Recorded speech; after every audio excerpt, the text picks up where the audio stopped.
Right, we're here in Las Vegas. Conor, I haven't seen you in over a year and a half. UFC 264 was the last time we were able to chat, and it's been a crazy journey for you. What has life been like for you these last couple of years? Just doing my thing. I was recovering from the injury, trying to work my way back, and now here we are. I'm out here in Las Vegas. I'm immersing myself in the game, coaching these young kids coming up, trying to fight for their contract, trying to, give my wisdom and my knowledge of the game that I've attained over the years. And that's it. It's good to be back. Do you enjoy coaching the Ultimate Fighter? Obviously, we already saw you on season 22, but when you got the call again, what made you say yes? It's time. It's time for me to immerse myself back in the game, And I was just excited to get back. I couldn't turn down the offer. I was happy with it. I enjoyed myself the last time. For me, when I started teaching, and I used to coach a boxing class in my coach John's many years ago before I even got into the UFC, and that me committing to coaching a class and coaching a couple of people, it almost forced me to dial in a bit more. I had to think about the technique. I had to think about what way I was going to teach, what I was going to teach, why I was teaching it, and it just allowed me to actually get better. So, it works both ways. It's helped me, and like I said, I'm happy to be back. We're doing some good work with the guys. They're responding to it well, and, all's going well. What's the toughest part of coaching the athletes on The Ultimate Fighter? It's you become tied to them. You want to see the guys do well. It's I suppose the toughest part is you only got a couple of days, and then you're up for the first round, so you don't really get an impact. And if the guy is out of the competition, and then maybe I've noticed after a guy maybe has not got an unfair result or not got the result we wanted. But then as the days pass after that, the weeks pass, as we get more work done, the guy is really starting to come into his own. So I suppose the hard part is seeing that the potential that these young guys could have, or do have, and then it's it's already over almost, I suppose. But I'm happy, the guys are happy, and I'm sure there'll be more opportunities. For you, you were able to have some people who are close to you come and join the season as well. How important is it to be able to use your success in things and help others find success as well? Yeah, I think it's our duty. It's our duty as human beings to give back. We must give back. So that's always been a way I carry myself. And I have a guy I know I've trained with many years, Lee Hammond, young kid on the climb. And he's been with me in my camp all the way through, from the Mendes fights, Aldo, all of them. And, he's doing well, and that's it. I've also got another guy, Brad Katona. He's part of Paradigm Sports Management stable. He also trains with my coach, John, in John's gym. So John is close to him. And that's really it, but yeah. For you, is there any difference coaching against Michael Chandler than there was against coaching Uriah Faber? No, I'm having a bit of fun, to be honest with you. I'm having a bit of fun. I don't mind Michael at all. I don't mind the team, the lads. There was a bit of hostility at one stage, but for the most part, it's been a lot of good fun. Okay. And happy days. So I'd do this again. I really? Yeah, for sure. I'd coach this non-stop, to be honest. Do you enjoy being here in Las Vegas too, also kind of removing yourself from that home base in Ireland? I like Las Vegas. I've got a base out here. I've got a house out here. The kids are out here with me, and Dee, and they're in school and everything out here. So we like Las Vegas a lot. Here you are, training for a return. Not only just a return, Megan, the greatest return in combat sports. This is going to be, I'm going to kick this guy in the head. He's just tailor-made for being kicked all over the place, and that's what I'm aiming for. I'm aiming to wrap this steel bar around the opponent. And you're going to see a visual of the leg hanging off, and then you're going to see a visual of a head hanging off, So I'm excited for that and motivated for that and steady making my way towards it. What made Michael Chandler the right opponent to face on a comeback? He's put on some exciting fights. He's eager. He's willing to fight. He's a gamer, you'd call him. And he's not a bad fighter either. So I'm happy with the opponent. I don't actually care.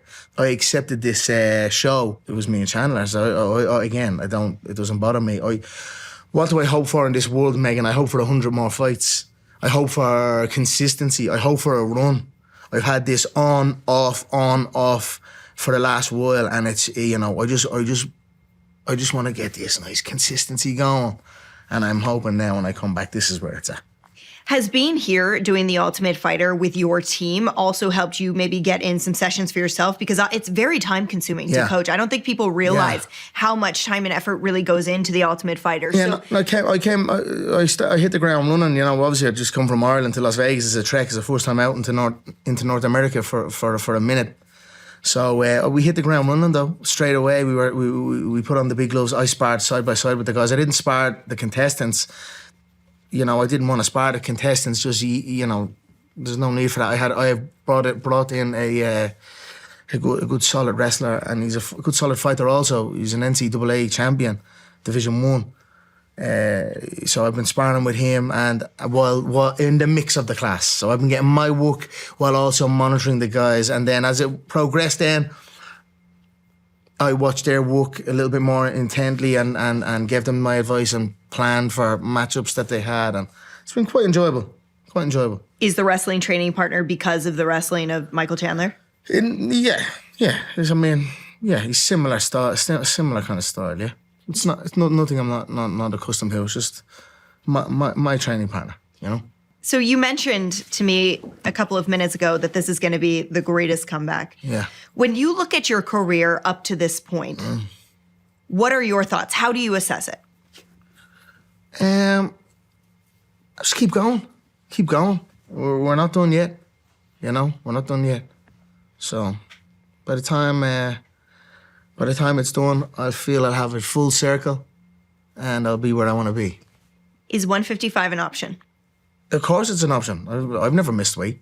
I know. 45-pound champion, 155-pound champion, and I like 170 also. I like 170, like 155. I like them all. Even like the 145-pound champion Volkanovski. I could, you know, that would be a nice one at some stage. All of them.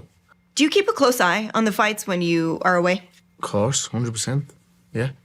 What do you think about people now? Their huge goals are to be a champ, not just a champion anymore, but it's to be a double champion, which you essentially created. Yeah.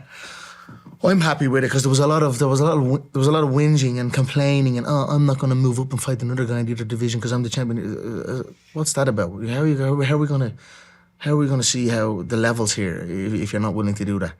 So I'm happy that that's kind of broke that mold that we were in for a bit, where guys wouldn't step out and step up and take risks.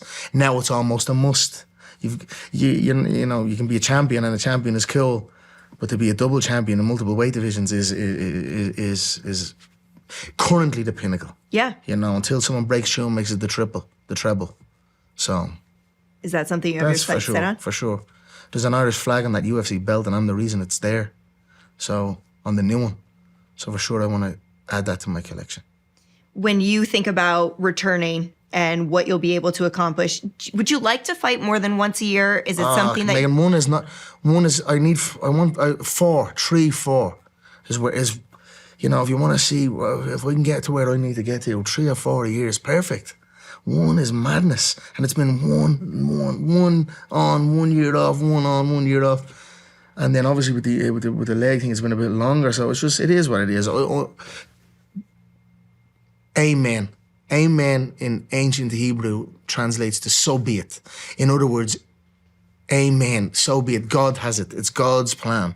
So I'm happy where I'm at, and I'm going to keep doing my thing, keep training, keep getting better, keep focusing on what I can do. And then sooner or later, if that's what the focus is, on what you can do, sooner or later you're going to be able to do everything. So that's kind of where I'm at right now, and I'm in a great spot. So during this time away, have you been able to sort of reflect upon some of these great rivalries you have given the sport? I mean, really, when you think about it, we have the Jose Aldo one, Nate Diaz, Dustin Poirier.